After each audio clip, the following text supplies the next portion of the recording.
नमस्कार। आज बात करते हैं भारतीय कृषि की, मतलब हमारे देश की खेतीबाड़ी की। चलिए इसकी पूरी कहानी को समझते हैं कुछ बहुत ही जरूरी फैक्ट्स के जरिए। तो हम क्या क्या देखने वाले हैं? सबसे पहले समझेंगे कि कृषि है क्या, फिर जानेंगे कि खेती कितने तरह की होती है। इसके बाद भारत की मुख्य फसलों, फसल के मौसम और आखिर में खेती के भविष्य पर भी नजर डालेंगे। तो चलिए शुरू करते हैं। सबसे पहले ये समझते हैं कि आखिर ये कृषि होती क्या है और भारत के लिए ये इतनी जरूरी क्यों है। देखिए, ज्यादातर लोगों को लगता है कि कृषि का मतलब सिर्फ खेत में फसल उगाना है, पर असल में ऐसा है नहीं। इसमें पशुपालन और मछली पालन जैसी सारी एक्टिविटीज भी शामिल हैं। मतलब ये अपने आप में एक बहुत बड़ी दुनिया है। और इसका पैमाना कितना बड़ा है, जरा सोचिए।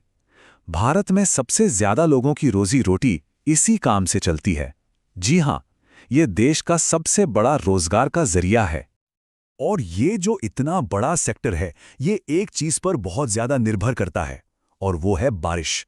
मतलब भारत में खेती का मुख्य आधार ही वर्षा है। मॉनसून अच्छा हुआ तो समझिए फसल भी अच्छी होगी। चलिए अब आगे बढ़ते हैं और देखते हैं कि हमारे देश में खेती के कौन-कौन से अलग-अलग तरीके अपनाए जाते हैं।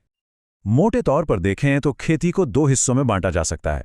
एक होती है निर्वाह खेती, जिसका मकसद होता है बस अपने परिवार का गुजारा करना, और दूसरी है व्यापारिक खेती, जिसमें फसलें उगाई ही जाती हैं बाजार में बेचने के लिए, जैसे गन्ना या सब्जियां। इनके अलावा एक और पारंपरिक तरीका है जिसे कहते हैं झूम खेती। इसे स्लैश एंड बर्न भी कहा जाता है। इसमें होता क्या है कि किसान जंगल के किसी हिस्से को साफ करके वहां खेती करते हैं, और कुछ सालों बाद जब जमीन की उपजाऊ शक्ति कम हो जाती है तो वो उस जगह को छोड़कर किसी और जगह चले जाते हैं। और ये जो झूम खेती का तरीका है ना, ये भारत के उत्तर पूर्वी इलाकों में आज भी काफी प्रचलित है।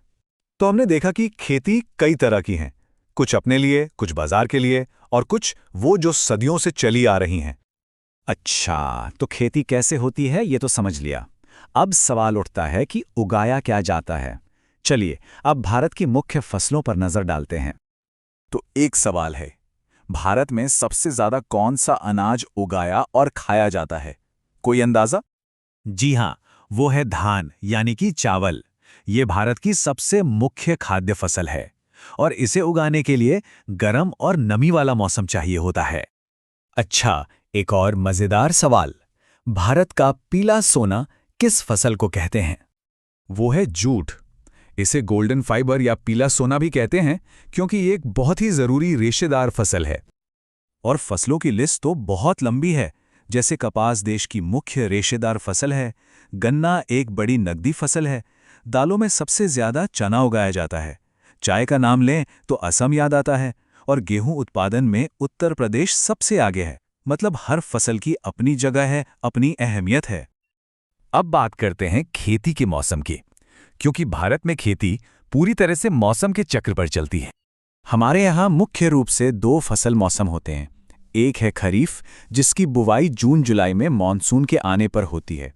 इसमें धान और बाजरा जैसी फसलें आती हैं।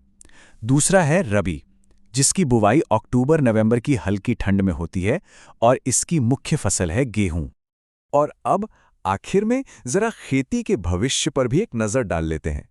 देखते हैं कि विज्ञान और नई तकनीकें इसे कैसे बदल रही हैं। खेती के भविष्य की बात हो और हरित क्रांति का जिक्र ना हो, ऐसा हो ही नहीं सकता। ये एक बहुत बड़ा मोड़ था भारतीय कृषि के इतिहास में। इसका सीधा मकसद था अनाज का उत्पादन बढ़ाना। और आज की खेती तो पूरी तरह से विज्ञान पर आधारित हो गई है। जैसे मिट्टी में पोषक तत्वों की कमी को पूरा करने के लिए उर्वरक यानी फर्टिलाइजर्स का इस्तेमाल होता है। पहाड़ी इलाकों में मिट्टी के कटाव को रोकने के लिए सीढ़ीदार खेती की जाती है, और पानी बचाने के लिए ड्रिप सिंचाई जैसी कमाल की तकनीकें हैं। तो सवाल ये उठता है कि आगे का रास्ता क्या है? किसानों की आय कैसे बढ़े और खेती लंबे समय तक फायदेमंद कैसे बनी रहे? इसका सबसे अच्छा तरीका क्या हो सकता है? और इसका जवाब है फसल विविधीकरण। मतलब एक ही फसल पर निर्भर रहने के बजाय अलग-अलग तरह की फसलें उगाना। ये एक बहुत ही कारगर तरीका है। अगली बार जब थाली में खाना देखें तो सोचिएगा जरूर कि वो कितनी लंबी और विविध यात्रा करके हम तक पहुंचा है।